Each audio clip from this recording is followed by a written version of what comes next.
रहीम। आज Islamabad high court में cyber case की हेयरिंग थी।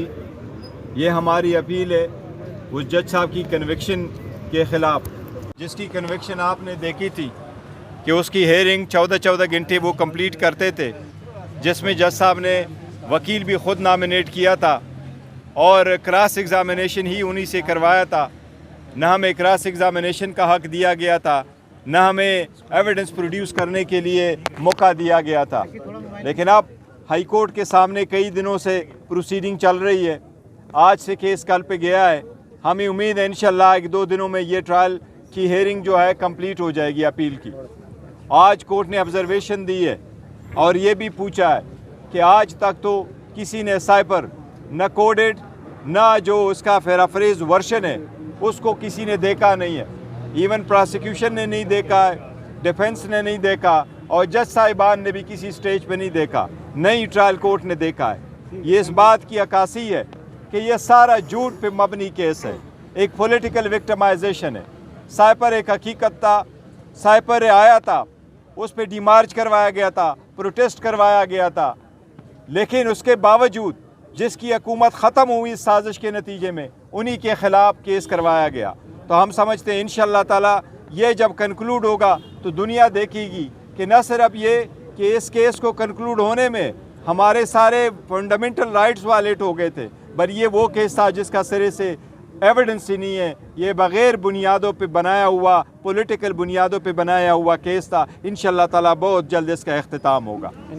बड़े हाथ मारने हैं जिस तरह इन्होंने 16 माह में मारे, और आइंदा जो चंद महीनों में प्राइवेटाइजेशन के नाम पे बहुत बड़े फ्रॉड होने वाले हैं।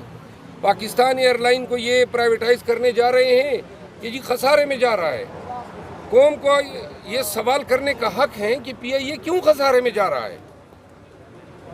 पीआईए के फंड्स जो हैं खुर्द-बुर्द हुए हैं, पीआईए के जहाज़ खरीदे गए हैं। एक जहाज़ बोइंग $140 मिलियन पे बोइंग कंपनी बेचती है। हमारे पीआईए ने 7 जहाज़ खरीदे 138 मिलियन पे, अदायगी गवर्नमेंट ने कर दी। बाद में जब उन्होंने कहा जी कि काउंट डाउन दें, ब्रेकअप दें कि किस इंजन के कितने हैं, अंदरूनी से के कितने हैं, तो ब्रेकअप में पता चला कि $40 मिलियन उन्होंने मेंटेनेंस कीमत में रखे हैं। तो पाकिस्तान ने कहा कि हमारे पास तो इंजीनियरिंग का अपना शोबा है, तो हमें मेंटेनेंस के पैसे वापस करो।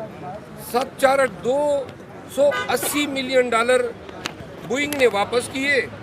वो पैसे पाकिस्तान में अभी तक नहीं आए हैं, किसी के ज़ाती अकाउंट में, ऑफशोर अकाउंट में गए हैं। अब कहते हैं पीआईए को बेचो, प्राइवेटाइज करो। और भाई वो पैसे कौन निकलवाएगा। और ये एक नहीं, इस तरह कई वारदातें हुई हैं।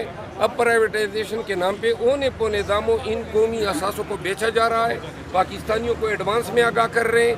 एक और बात, आखिरी बात जो आपके साथ, खान साहब की आज़ादी जो है वो मुसलसल रोड़े अटका रहे हैं। अब जबकि ये तीनों अपीलें राइप हो गई हैं, मैच्योर हो गई हैं, और इनको नज़र आ रहा है कि ये सस्टेन करने वाली नहीं है ये ट्रायल। तो दूसरी तरफ अलकादिर यूनिवर्सिटी का केस जो है उसको टॉप गियर लगा दिया जज साहब ने, और कल फिर उसमें समाअत है। यानी तमाम इस्लामाबाद की मातात अदलिया ने दीगर तमाम केसेस छोड़ के खान साहब के केसेस पे फोकस किया हुआ है। खान साहब को सज़ाएं दिलवानी है ताकि यहाँ से अगर खान बरी होता है तो एक और केस में उनको सज़ा हो जाए ताकि वो बदस्तूर जेल के अंदर रखा जा सके। और आखिरी बात ये है कि ये जो मैंडेट चोरी के लिए हमारा एहतजाज है 30 मार्च को, उसमें डीसी ने ये रीज़न दिया है कि सिक्योरिटी थ्रेट है 23 मार्च को, तो 23 मार्च को इसे नहीं दी जा सकती। अब 30 मार्च को भी यही कहा है कि जी उनके पास आईबी के और स्पेशल ब्रांच के रिपोर्ट्स आए हैं। आईबी तो इनका बगल बच्चा है। आईबी तो कहें ये कहें दिन है तो दिन है, कहें रात है तो रात है। ये कोई इंटेलिजेंस एजेंसी है जो हुकूमत की इशारों पे नाच रही है और सियासी मकासद के लिए इस्तेमाल हो रही है। दूसरी बात ये है कि ख़तरा हमें है या ख़तरा हुकूमत को है। आपकी लड़ाई अफ़गानिस्तान के साथ है, आपकी लड़ाई जो है दहशतगर्दी के अगेंस्ट है, तो लिहाजा वो तख्ते मर्श की टारगेट जो है उन्होंने हमेशा दहशतगर्दी के वाक़यात में हुकूमत पे अटैक होते हैं। उनको 23 मार्च को ख़तरा नहीं था, इतना बड़ा इवेंट कर दिया, और हमें ख़तरा है। 72 हमने जलसे जुलूस किए, एक सिपाही तक की सिक्योरिटी नहीं दी, न सिंध में, न केपी में, न बलूचिस्तान में, न इस्लामाबाद में और न पंजाब में। सारे पुरअमन रहे। और अब कहते हैं कि PTI के जलसे को थ्रेट है, तो लिहाजा हम तमाम थ्रेट के साथ अपने ही रिस्क पे अपना जलसा करना चाहते हैं। और ये जो बहाने कर रहे हैं, बुनियादी हक है हमारा आर्टिकल 16 के तहत एहतजाज का, आर्टिकल 17 के तहत हमारा हक है कि हमारी पार्टी की क़यादत में हम इसको लीड करें, और आर्टिकल 19 के तहत ये हमारा बुनियादी हक है कि हम अपने एहतजाज में कानून के दायरे में रहती हुई अपना इज़हार आज़ादी राय करें। तो लिहाजा इन चीज़ों को पाकिस्तानी ये देख लें, इनका ये बेरूप कहते हैं जी हम मुफाहमत की बात करते हैं। ओ भाई, आप हमसे तो सांसें छीन रहे हैं, आप हमें जीने नहीं दे रहे, ऊपर से वो जिसकी शक्ल पे जो है अल्लाह ने लानत जो है बरसाई हुई है, राना सनाउल्लाह, वो खान की जिंदगी के हवाले से क्या लुग़वियात बक रहा है। PMLN को सोचना चाहिए ना, ये आपने घोंडे सड़क चाप घोंडे पिटाए हुए हैं, ये आपके लीडर है। ये ज़बान है कि खान की ज़िंदगी जब तक है, खान के वजूद से आपको ख़तरा है। इसके अमाल जो है वो इसकी कभी शक्ल पे कंधा है। आप तो देख लें इसकी शक्ल को, और ऐसी ज़बान इस्तेमाल करोगे राना तो तुम्हें 10 से ज़रब देते हैं, इसी तरह जवाब मिलेगा। बताइएगा 30 मार्च को आपको जलसे की इजाज़त नहीं मिली तो क्या आपने कई इल्जामात लगाए गए हैं और कहा गया है कि जनाब ये पार्टी को तोड़ना चाह रहे हैं, खिलाफ इल्जामात जो ये इल्जामात लगा रहे हैं उनको दोनों हाथों से लानत देता हूं।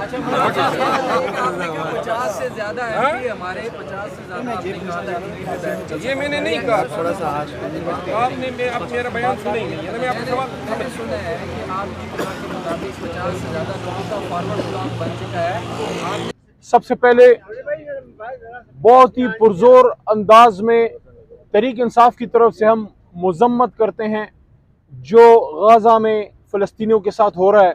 बहुत जुल्म अजीम है और हुकूमत पाकिस्तान पे इस पे मजबूत मौक़िफ़ देना चाहिए और गाज़ा के मुसलमानों के लिए अपना जो हमारा तारीख़ी किरदार है पाकिस्तान का मसला फ़लस्तीन पे वो अदा करना चाहिए। ख़ासकर इस बात की भी हम मजम्मत करते हैं कि कल जिस तरह जमात इस्लामी के कुछ दोस्तों ने निकल के फ़लस्तीन से यकजहती के लिए एहतजाज किया और जिस तरह उनके साथ पुलिस की ब्रूटैलिटी हुई और फॉर्मर सेनेटर मुश्ताक साहब के साथ ज़्यादती हुई, इन चीज़ों की मजम्मत इसलिए करते हैं कि पाकिस्तान तो बना ही इस्लाम के नाम पे है और पाकिस्तान के फाउंडिंग हमारे फादर कायद-ए-आज़म मोहम्मद अली जिन्ना ने यह फरमाया था कि इसराइल यूरोप की नाजायज़ औलाद है और मसला फ़लस्तीन पे हम फ़लस्तीनियों के साथ खड़े हैं।